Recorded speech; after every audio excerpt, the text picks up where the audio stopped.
चासु नाम सुमिरत एक बारा, उतरहि नर भव सिंधु अपारा। तो ऐसी कथा का पठन पाठन स्वाध्याय आज हम लोग प्रारंभ करने जा रहे हैं। जिन भगवान राम के चरित्र का या उनका नाम एक बार केवल स्मरण कर लेने से व्यक्ति इस भवसागर से पार उतर जाता है। तो शुरू करते हैं। सबसे पहले जैसा कि विधि विधान से है, गणेश जी को याद करेंगे। श्री गणेशाय नमः। श्री जानकी वल्लभो विजयते। श्री रामचरितमानस प्रथम सोपान बालकांड श्लोक। वर्णानामर्थ संघानां रसानां छन्दसामपि, मंगलानां च कर्तारौ वंदे वाणी विनायकौ। तो सबसे पहले तुलसीदास जी ने वंदना से शुरू किया है। सबसे पहले उन्होंने वर्ण मतलब अक्षर और उनका अर्थ, अक्षर अर्थ और फिर संघा नाम, अक्षरों के अर्थ के और उनके समूह मतलब पूरी वर्णमाला ग्रुप में मिल के जो बन जाता है, उनकी वंदना की है। क्यों? क्योंकि सबसे पहले शुरू कहाँ से करेंगे आप? अक्षर से ही तो बनेगा ना। अक्षर से शब्द बनेगा, शब्द से अर्थ बनेगा, उसका समूह बनेगा, तब तो चर्चा हो पाएगी। तो उन्होंने कहा साहब इनकी वंदना क्यों? क्योंकि अगर ये अक्षर नहीं बने होते तो फिर ये शब्द नहीं बने होते तो ये आज ग्रंथ भी नहीं बना होता। इसलिए सबसे आप मतलब यहाँ से सीखने वाली बात ये है कि आप हर उस शख्स को, हर उस चीज़ को क्रेडिट दीजिए जिसने आपके लिए इतना सा भी कुछ किया है जीवन में। जाने अनजाने, चाहे अनचाहे, ये वंदना जो अभी चलेगी ना बड़ी लंबी चलेगी। और इस वंदना का सबसे बड़ा जो ध्येय है, सबसे बड़ा जो पर्पज़ है, वो प्राणी मात्र को ये बताना है कि आपके जीवन में किसी ने अगर गलती से भी बिना जाने भी कुछ परिवर्तन किया है, कुछ वैल्यू ऐड किया है, तो आप उसको उसका क्रेडिट देना मत भूलिए।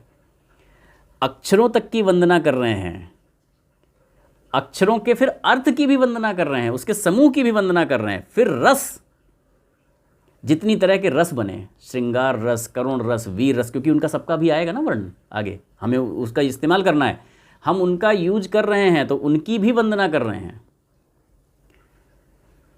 रस, छंद, मंगल करने वाले जो हमारे देवी देवता हैं, कौन हैं? मंगल करने वाली देवी सरस्वती वाणी की देवी हैं, जो वाणी से ये चीज़ बुलवाएंगी, जो वाणी के रूप में आके फिर उसको लिखवाएंगी। कौन लिखवाएंगे? गणेश जी। तो वाणी की देवी सरस्वती और उसको लिखवाने का काम कौन करेंगे? गणेश जी। उनकी वंदना करते हैं। तो हर चीज़, एक एक चीज़ आपको सीख देती जाएगी, हमें सीख देती जाएगी। हम बस बने रहें साथ में। आज हम इसको शुरू कर रहे हैं। रामचरितमानस बहुत बड़ा ग्रंथ है, लगभग 2 साल 8 महीने में गोस्वामी जी ने लिखा था। और इसकी मूल भावना की व्याख्या तक हम पहुंच पाएंगे या नहीं, मुझे नहीं लगता कि शायद कोई भी पहुंच पाया। युग तुलसी पंडित रामकिंकर जी उपाध्याय आसपास या लगभग, उनको युग तुलसी इसीलिए कहा ही जाता है, वहाँ तक पहुँच पाए थे। हम कहाँ तक पहुँचेंगे पता नहीं, लेकिन हमारा प्रयास बस ये है कि सरल भाषा में आप तक बात पहुँचे। कितना समय लगेगा पता नहीं। 2 साल 8 महीने तो लिखने में लगे थे, व्याख्या में पहुँचने में, और व्याख्या हम कहाँ तक कर पाएंगे कहा नहीं जा सकता। कहाँ तक हम मूल भावना तक पहुँचेंगे वो भी कहा नहीं जा सकता।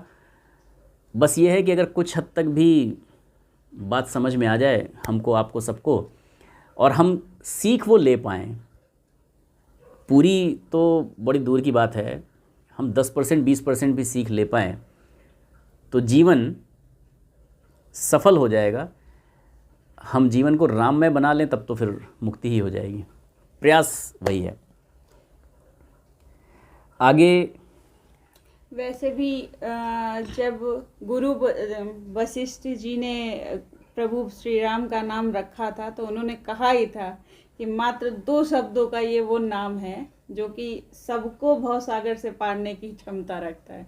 तो अगर प्रभु श्री राम के बस 2 नाम, जो 2 शब्दों का जो ये नाम है, इसको अगर हम अपने जीवन में कर लें, साध लें, काम बन तो जाएगा। शायद हाँ ईश्वर मुक्ति हो जाएगी हमारी। तो आगे और वंदना का क्रम आगे बढ़ाते हैं गोस्वामी जी और कहते हैं, भवानी शंकरौ वंदे श्रद्धा विश्वास रूपिणौ याभ्याम विना न पश्यन्ति सिद्धा स्वान्तः स्थमीश्वरम। आगे वो भवानी, उमा पार्वती और शंकर जी की वंदना कर रहे हैं। और क्या मान के वंदना कर रहे हैं? भवानी, माता भवानी को श्रद्धा का रूप मान रहे हैं और शंकर जी को विश्वास का। तो भवानी शंकरो वंदे श्रद्धा विश्वास रूपिणो, यानी कि आपके अंदर अगर श्रद्धा है और विश्वास है तो आपके अंदर भवानी और शंकर जी का वास है। आज की डेट में हम कहते हैं कि आज की डेट में ये त्रिदेव, ये देव कहाँ मिलेंगे? ये सब आपके अंदर हैं। यदि श्रद्धा है तो माता भवानी आपके अंदर है, हाँ, माता उमा और का अपने वास। अगर अगर विश्वास है तो साक्षात भगवान शंकर आपके साथ हैं और आपको उनके दर्शन हर किसी में होते रहेंगे। फिर हर किसी प्राणी में, फोटो में, मूर्ति में, शिवलिंग में, हर जगह आपको दर्शन होंगे। और अगर श्रद्धा और विश्वास नहीं है तो फिर सब कुछ पत्थर है, फिर कुछ नहीं। तो इसलिए उन्होंने कहा है कि भवानी और शंकर श्रद्धा और विश्वास के रूप हैं, तो वो श्रद्धा और विश्वास को भवानी और शंकर मानकर उनकी वंदना करते हैं। याभ्याम विना न पश्यन्ति सिद्धा स्वांता स्थमीश्वरम, यानी कि जिनके बिना सिद्ध किए आप अपने अंतःकरण में ईश्वर को नहीं देख सकते। ना अंतःकरण में देख सकते हैं, ना बाह्य जगत में देख सकते हैं। अगर श्रद्धा और विश्वास को आपने सिद्ध कर लिया, यानी जो कुछ है, जो कुछ मैं कर रहा हूँ वो श्रद्धा के साथ कर रहा हूँ। पुष्प चढ़ा रहा हूँ तो श्रद्धा के साथ चढ़ा रहा हूँ। श्रद्धा के साथ पुष्प भी नहीं है, मैं पुष्प अर्पित करने की भावना ही कर रहा हूँ। विश्वास के साथ मैं ये भोग खा रहा हूँ कि ये भगवान का लगाया हुआ भोग है। हर चीज़ को, जो कुछ अर्पण कर रहा हूँ, मैं भोजन कर रहा हूँ, मैं जल पी रहा हूँ, तो वो मैं ये विश्वास के साथ लगा रहा हूँ कि भोग लगाया, भगवान ने ग्रहण किया, अब मैं प्रसाद पा रहा हूँ। भोजन प्रसाद है, जल प्रसाद है, जो कुछ भी मैं खा पी रहा हूँ वो प्रसाद है। विश्वास है तो है, नहीं है तो कुतर्क बहुत हैं जीवन में। आज की डेट में तो ऐसे ऐसे कुतर्क हैं कि भैया ये लगा दिया आपने भोग, ये तो उतना ही है, कहाँ भोग लगा, कम तो हुआ नहीं। तो बड़ा अच्छा एक गुरुजी ने इस पर कहा, एक शिष्य ने कहा, ने कहा अच्छा, ने कहा भोग तो भगवान खाते नहीं, तो हम खाते हैं। भोग का मतलब तो ये है कि जो हमें पसंद है वो भगवान को दिखा के खुद खा लेना। ने कहा अच्छा। ने कहा आओ पाठ पढ़ें। पढ़ना शुरू किया श्लोक। बोले याद हो गया? तो बोले हाँ। तो उन्होंने कहा ना ये तो तुम्हें याद नहीं हुआ है। तो बोले अरे गुरुजी क्या बात कर रहे हैं आप, सुनिए मैं पूरा कंठस्थ सुना दूंगा। सुना दिया उसने। उन्होंने कहा नहीं नहीं नहीं नहीं, उससे नहीं मतलब है, ये तो किताब में एज इट इज़ लिखा हुआ है। जब ये यहाँ लिखा हुआ है तुम्हारे दिमाग में कैसे घुस गया? 2 जगह तो नहीं हो सकती एक चीज़, ये या तो किताब से मिटना चाहिए, यहाँ से हट जाएगा तब तुम्हारे दिमाग में घुसेगा। तुम्हारे दिमाग में अंकित हो ही नहीं सकता जब तक यहाँ से नहीं घुसा। कह रहे अरे गुरुजी उससे क्या मतलब है, वो यहाँ तो लिखा ही रहेगा, दिमाग में तो याद हो गया। बोले ऐसे ही वो भोग लग जाता है, भावना वो स्थूल रूप से वहाँ दिखता है। जैसे ये श्लोक स्थूल रूप से यहाँ लिखा हुआ दिख रहा है बट सूक्ष्म रूप से तुम्हारे दिमाग में अंकित हो गया, वैसे ही वो भोग स्थूल रूप से वहाँ दिख रहा है बट सूक्ष्म रूप से भगवान ने उसको ग्रहण कर लिया और सूक्ष्म में उनकी भाव आ गई। तो लेकिन कब आएगा? जब श्रद्धा विश्वास रूपिणो भवानी शंकरो वंदे श्रद्धा विश्वास रूपिणो। भवानी और शंकर कहीं नहीं है, श्रद्धा और विश्वास के रूप में हमारे अंतःकरण में हैं। लेकिन ये होगा कब? जब हम उसको सिद्ध कर लेंगे, सिद्ध का मतलब इतना विश्वास है, शब्द में नहीं है वो, जब वो अंतःकरण से है तो फिर हर चीज़ प्रसाद है, हर चीज़ भोग है। सुमन है नहीं है, कोई और चीज़ है नहीं है, मंत्र आता है नहीं आता, कर्मकांड आता है नहीं आता, पंडित जी मिल रहे हैं नहीं मिल रहे हैं, आप बैठ गए भावना के साथ, हो गया काम। उस भावना के साथ शबरी को भगवान मिल जाते हैं, केवट को भगवान मिल जाते हैं, जटायु को भगवान मिल जाते हैं, आगे आगे चलते रहेंगे, सबको मिलते रहेंगे। पता कथा तो सबको पता ही है, उसके साथ मिलते रहते हैं। श्रद्धा और विश्वास बहुत उनका ज़बरदस्त है, वरना उसी गांव में केवट तो और भी थे, उसी भील जाति में शबरी और भी थी, उसी गीध जाति में तो और भी थे। सब नहीं पहुंच पाए ना भगवान तक। उसी आसपास में और जगहों पर भगवान राम से शत्रुता मानने वाले भी तो थे। उसी युग में सबने कहाँ माना कि भगवान थे? वो नहीं माना ना सबने। जिन्होंने माना वो तर गए। लक्ष्मण जी ने पैर पकड़ लिए कि मैं नहीं जानता माता पिता, मैं नहीं जानता अयोध्या, मैं तो जहाँ आप हैं वहीं मेरी अयोध्या, वहीं माता पिता सब वहीं हैं, मैं कर ही नहीं सकता कुछ और। उनको रख लिया साथ में। भरत जी हमेशा उनको यही दुख रहा कि लक्ष्मण हमेशा साथ रहा, मुझे कहते रहे कि तुम मेरे जैसे हो, तुमसे प्रिय कोई नहीं है, लेकिन मुझे साथ नहीं रखा कभी, साथ लक्ष्मण ही रहा। तो आगे और वंदना का क्रम आगे बढ़ाते हैं गोस्वामी जी और कहते हैं, वंदे बोधमयम नित्यम गुरुम शंकर रूपिणम यमाश्रितो हि वक्रो अपि चंद्रः सर्वत्र वंदते। अब किसकी वंदना कर रहे हैं? अब वो गुरु की वंदना कर रहे हैं यहाँ इस श्लोक में। गुरुम शंकर रूपिणम। क्यों गुरु को शंकर जी से रूपित किया गया है? क्योंकि शंकर जी को जगत गुरु माना गया है। शंकर जी को जगत गुरु माना गया है कि साहब सबसे बड़े गुरु अगर कोई हैं तो वो शंकर जी हैं इस दुनिया में। तो इसलिए गुरु की जो तुलना उपमा दी है वो उन्होंने शंकर जी से दी है। और क्या? वंदे बोधमयम। बोध मतलब ज्ञान, जो ज्ञान का रूप है, उन गुरु की मैं वंदना। किनकी वंदना कर रहे हैं यहाँ पर? ये भगवान स्वामी नरहरियानंद की, जो उनके अपने गुरु हैं। उन्होंने ही तो सब कुछ करा है ना। अगर स्वामी नरहरियानंद नहीं होते, नहीं मिलते, तो बालक तुलसीदास को कोई नहीं जानता, वहीं भटक भटक के चले जाते। गुरु का जीवन में इतना प्रभाव होता है, इसलिए उनकी वंदना कर रहे हैं। बच्चे को उठा के आदि मतलब तो वो कहते हैं स्वामी तुलसीदास बना सकते हैं। हाँ, तो वो कहते हैं कि मैं गुरु की वंदना करता हूँ जो भगवान शंकर का रूप है मेरे लिए। वो ज्ञान का रूप हैं, बोधमयम ज्ञान रूप है, पूरा ज्ञानमय है, और मेरे लिए भगवान शंकर का रूप हैं जिनका संग पाकर यमाश्रितो हि वक्रो अपि चंद्रः सर्वत्र वंदते। यमाश्रितो मतलब यम आश्रित, जिनके आश्रित होकर वक्रो अपि टेढ़ा चंद्रमा भी, वक्र मतलब टेढ़ा, अपि मतलब भी, दृष्टि से देखने वाला भी। वक्र नहीं, टेढ़ा होता है। उनके जो शिव जी की जटा में चंद्रमा है वो तो वो वाले हैं ना, तिर्यक। आप शिव पूरे थोड़ी हैं पूर्ण, जो चंद्र को जगह दी है वो जगह दी है ना। जब एक बार क्षय होने लगे थे चंद्रमा, तो उन्होंने उस लेवल पर आके रोक लिया था ना, और खुद जगह दी थी, तो इसीलिए उन्होंने अपनी जटा में जगह दे दी।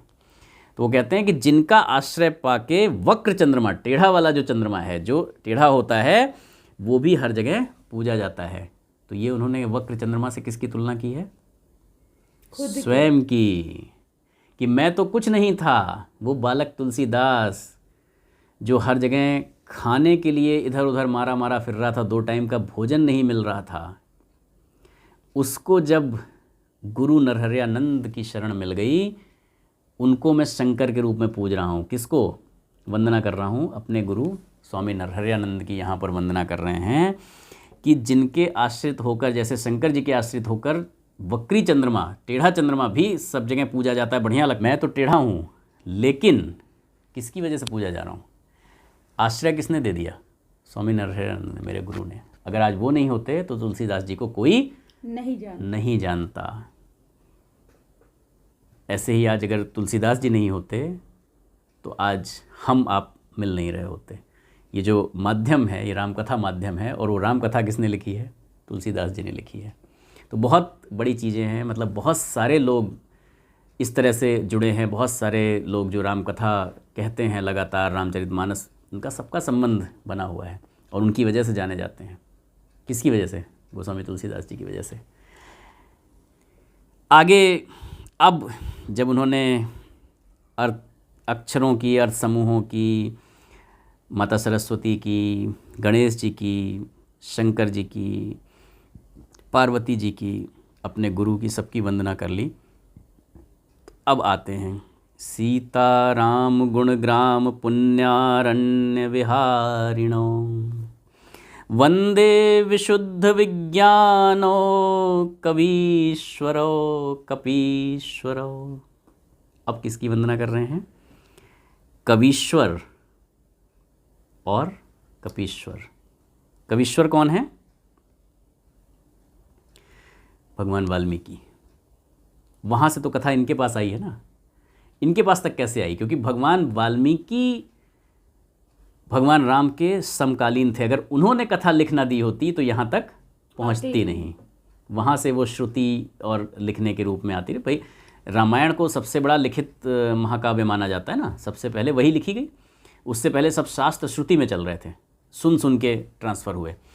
तो कवीश्वर हैं यहाँ पर, कवि के रूप में ईश्वर भगवान वाल्मीकि, जिन्होंने सीताराम जी के गुण समूह को पवित्र वन में विहार करने वाले विशुद्ध विज्ञान संपन्न बनाया। वो थे विज्ञान संपन्न कवीश्वर वाल्मीकि जी, जिन्होंने उस सीताराम जी के गुण को पूरे में गाने गाए जाने लायक योग्य आज जो बनने जा रहा है वो बनाया। और उन्होंने पहला महाकाव्य लिखा रामायण। और दूसरा वो वंदना किसकी कर रहे हैं? कपीश्वरो। अब ये कौन है? पवन सुत हनुमान की जय। ये हैं हनुमान जी, कवीश्वर कपीश्वर, जिनकी वंदना कर रहे हैं। वो कपि के रूप में ईश्वर, वो कवि के रूप में ईश्वर।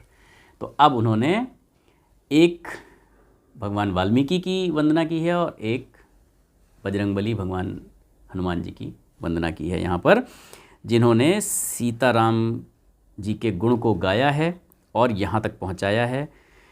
जो तो वन में विहार करने वाले हुए आपके विज्ञान सम्मत कवीश्वर वाल्मीकि जी, और वन में ही विहार करने वाले कौन हुए? कपीश्वर श्री हनुमान जी।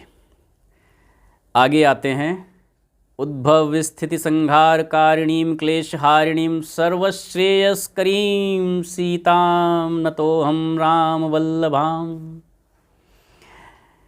उद्भव स्थिति संहार कारिणीं। उद्भव मतलब उत्पन्न करने की शक्ति, स्थिति पालन, और संहार तीनों को करने वाली।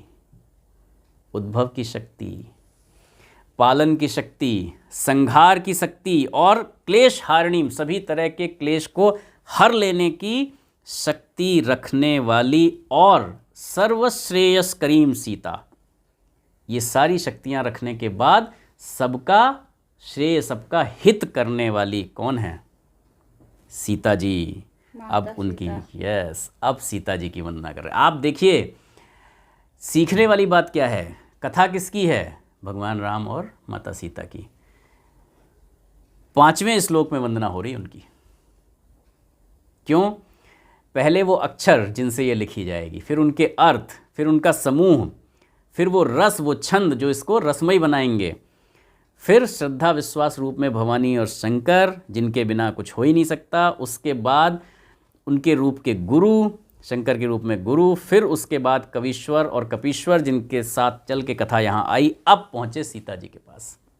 अब यहाँ आके उनकी वंदना, जबकि वो कौन है? उद्भव स्थिति संहार कारणीम क्लेश हारिणीम सर्वश्रेयस्करीम सीता न तो हम राम वल्लभाम।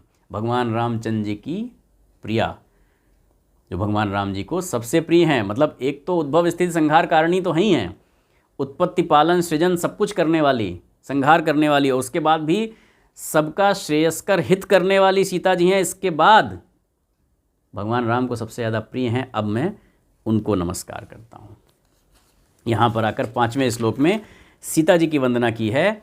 और अब यन्मायावसवर्ति विश्वमखिलं ब्रह्मादिदेवासुराः यत्सत्त्वाद्मृषैव भाति सकलं रज्जो यथा हे भ्रमम् यत्पादप्लवमेकमेव हि भवाम्भोधे स्थितिर्षावतां वन्देऽहं तं शेषकारणपरं रामाख्यमीशं हरिम्। अब किसकी वंदना कर रहे हैं? 6ठे श्लोक में आकर अब श्री हरि भगवान राम की वंदना कर रहे हैं, जिनकी ये पूरी कथा है, जिनकी माया के वशीभूत होकर विश्वमखिलम, पूरा अखिल विश्व, ब्रह्मादि देवासुरा, ब्रह्मा आदि सारे देवता और असुर, जिनकी माया के वशीभूत होकर कैसे नाच रहे हैं? जैसे वही रस्सी में सांप का भ्रम होता रहता है। ये संसार ऐसे ही कहा जाता है। जब आप अगर वेद उपनिषद की भाषा में जाएंगे तो वहाँ पर एकेश्वरवाद में जाएंगे, अद्वैतवाद की जब परिकल्पना है तो उसमें यही है कि ये जगत रस्सी है, उसको हम सांप मानकर बैठे, तो वो तुलना वहाँ पर दी जाती है। तो वो माना गया है कि जिसकी माया के वशीभूत होकर रस्सी में सर्प का भ्रम ये पूरा दृश्य जगत प्रतीत हो रहा है, सत्य, यत् सत्वाद मृषैव, यत् सत्वाद मृषैव, हालांकि ये झूठ है, यत् सत्वाद मृषैव, हालांकि ये झूठ है, मृषा है, लेकिन फिर भी सत्य प्रतीत होता है। कैसे? भांति सकलम रज्जो यथा हे भ्रमम, जैसे ये सबको रस्सी में सांप के भ्रम की तरह दिखाई देता है। और यत्पादपलमेव मेकमेव ही भवाम बोधे स्थितिर्षावताम, जिनके केवल चरण की वंदना कर लेने मात्र से, केवल चरण से भवसागर तरने की इच्छा वालों के लिए ये एकमात्र नौका है। कैसे नौका है? आप अपने पैरों को, दोनों पैरें बैठें और दोनों पैर के तलवों को मिलाएं, दोनों पैर के तलवों को मिला लें। जब आप दोनों पैर के तलवों को मिला लेंगे तो वो बीच में जो आकृति बनेगी उसको देखिएगा, वो नौका की आकृति है।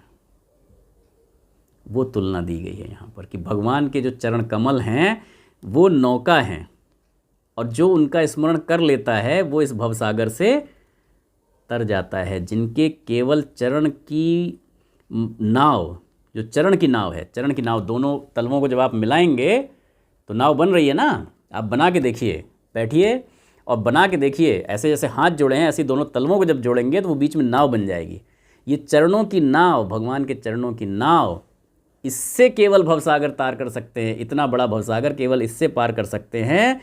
वंदे हम तम शेष कारण परम, तो सारे कारणों से परे मैं किसकी वंदना करता हूँ? रामाख्यमीशम हरिम, मैं उन राम कहे जाने वाले भगवान श्री हरि की वंदना करता हूँ। यहाँ पर आकर 6ठे श्लोक में उन्होंने भगवान श्री राम की वंदना की है, जो सारे कारणों से परे हैं और सबसे श्रेष्ठ हैं। वंदे हम तम शेष कारण परम, सब कारणों से परे हैं। अब सबकी वंदना कर ली। अब तुलसीदास जी यहाँ पर बता रहे हैं कि ये लिखा क्यों, इसकी रचना की 77 ईयर्स की उम्र में क्यों महसूस हुई।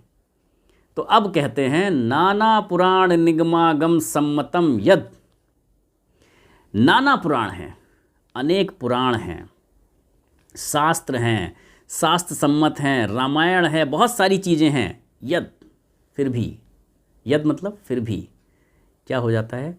रामायणे निगदितम क्वचिदन्य तोपी, यानी कि इतना सब कुछ रामायण हो जाने, कई सारी रामायण लिखी जाने के बावजूद भी कुछ है जो रह जाता है, क्योंकि कथा हरि अनंत हरि कथा अनंता, कहाँ सुनहि बहुविधि सब संता। तो सब आते हैं अपने अपने तरीक़ों से कहते हैं, लेकिन कथा इतनी विशाल है, इतनी अनंत है, उसका कोई पार नहीं है कि इतने पुराण, बहुत तरह के उपनिषद, वेद, रामायणें, कई सारी रामायणें लिख देने के बाद भी हमेशा कुछ है जो रह जाता है। तो वो ये भी दावा नहीं करते कि इसके बाद भी ऐसा नहीं बचेगा, कि कुछ ऐसा नहीं होगा जो रह जाएगा, लेकिन कुछ है जो रह जाता है। तो बहुत सारे लोग आप देखिए बहुत सारी कथाएं लेकर आते हैं, भाई ये भी कथा मिलती, ये भी कथा मिलती, जो रामचरितमानस में नहीं है। तो वो उन्होंने पहले ही क्लियर कर दिया है कि इतने सारे लोग कहते हैं फिर भी कुछ है जो रह जाता है। तो मैं अब तो फिर जब रह ही जाता है हर बार, तो इसमें भी रह ही जाएगा, तो फिर क्यों लिख रहा हूँ।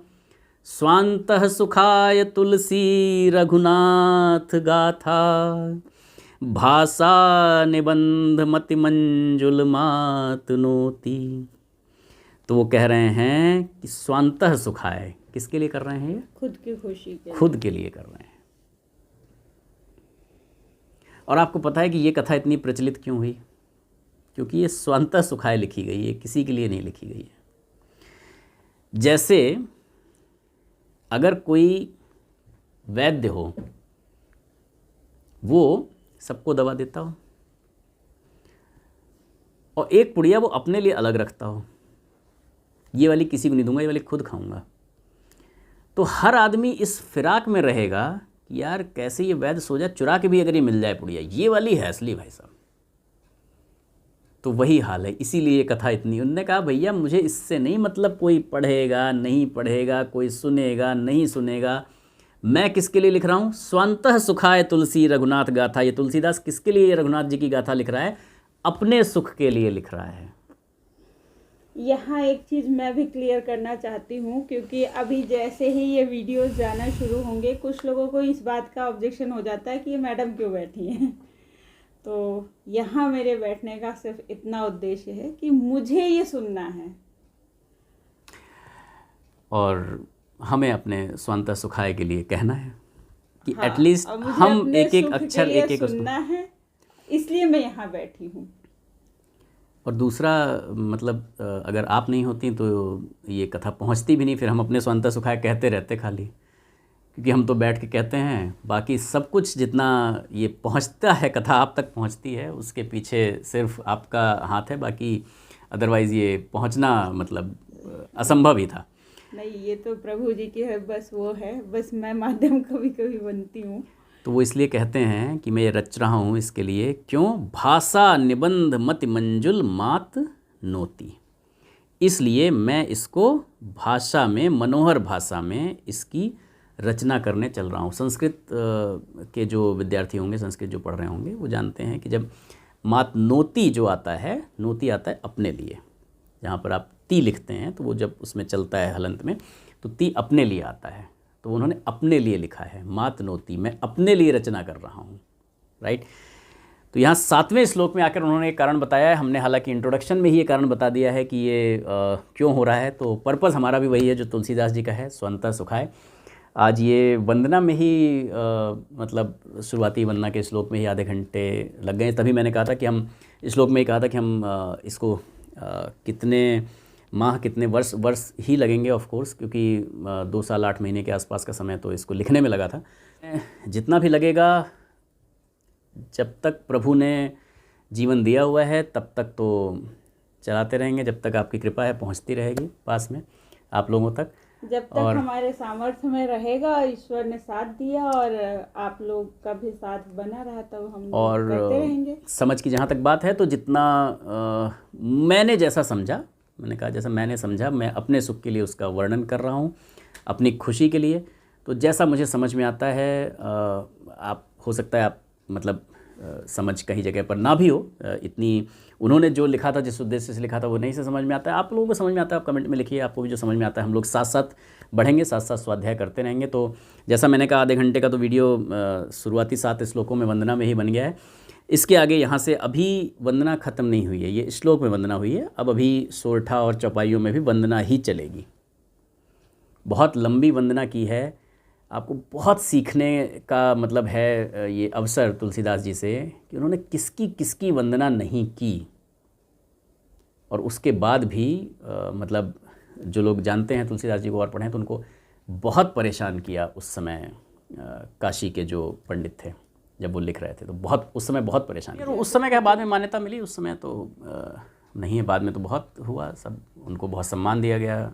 भक्तमाल अगर आप पढ़ लेंगे तो भक्तमाल जब पढ़ा लिखा गया तो उसमें सुमेरु की बात आई कि सुमेरु किसको बनाया जाए, तो ये हुआ कि साहब सुमेरु किसको बनाया जाए, एक से एक बड़े भक्त हैं। सुमेरु जो लोग माला समझते हैं जो सुमेरु जो उसका सबसे पॉइंट होता है, मेन जो बनता है उच्च पॉइंट, तो भक्तमाल के सुमेरु की उपमा वो किसको दी जाए जगह, तो ये हो रहा था, चल रहा था ये प्रकरण, तो उसका बन नहीं पाया सुमेरु और भक्तमाल पूरा होने पे आ गया। तो एक जगह पे भोज करवाया जा रहा था सबको, तुलसीदास जी आए और तुलसीदास जी भी वहीं बैठ गए। तो तुलसीदास जी खीर परोसी जाने लगी, तुलसीदास जी के पास कोई पात्र था नहीं, उन्होंने कहा भाई पात्र नहीं है कुछ, तुलसीदास जी ने जूता रखा हुआ था किसी का, वही उठा लिया, उन्होंने कहा इसी में दे दीजिए। उन्होंने कहा यार कैसा असभ्य आदमी है ये इसमें जूते मांग रहा है ऐसे करके। तो फिर उन्होंने कहा कि भाई कौन है, अंदर से बुला के लाए, खूब झगड़ा होने लगा। तो जो भक्तमाल के लेखक थे वो आए, उन्होंने उठाया, उनका अरे ये तो तुलसीदास जी हैं। बोले भाई ये कुछ भी कर सकते हैं क्योंकि इनकी भावना में वो जूता नहीं है, उनकी भावना वो पात्र है, वो उस भाव में रहते हैं हमेशा।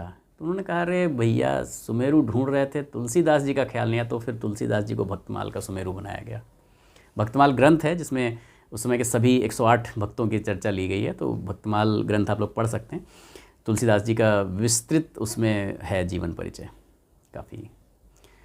तो आज यहीं तक रखेंगे हम लोग, आगे फिर अगले उस पर चलेंगे, वरना वीडियो बड़ा लंबा हो जाता है। ज़्यादा लंबा हो जाने से फिर उतना समय भी एक साथ नहीं रहता है और अरुचि हो जाती है। तो वो 4 चौपाइयाँ हम लोग ज़रूर लेंगे जो कलिकाल में अवश्य लेनी चाहिए, और वहीं से हम वो करेंगे कि यही कलिकाल न साधन दूजा, जोग यज्ञ जप तप व्रत पूजा, राम ही सुमिरिय गाय राम ही, संतत सुनिय राम गुण ग्राम ही, जासु पतित पावन बड़ नाना, गावहीं कवि कृति संत पुराना, ताहि भजिय मन तज कुटिलाई, राम भजे गति के ही नहीं पाई। प्रणाम।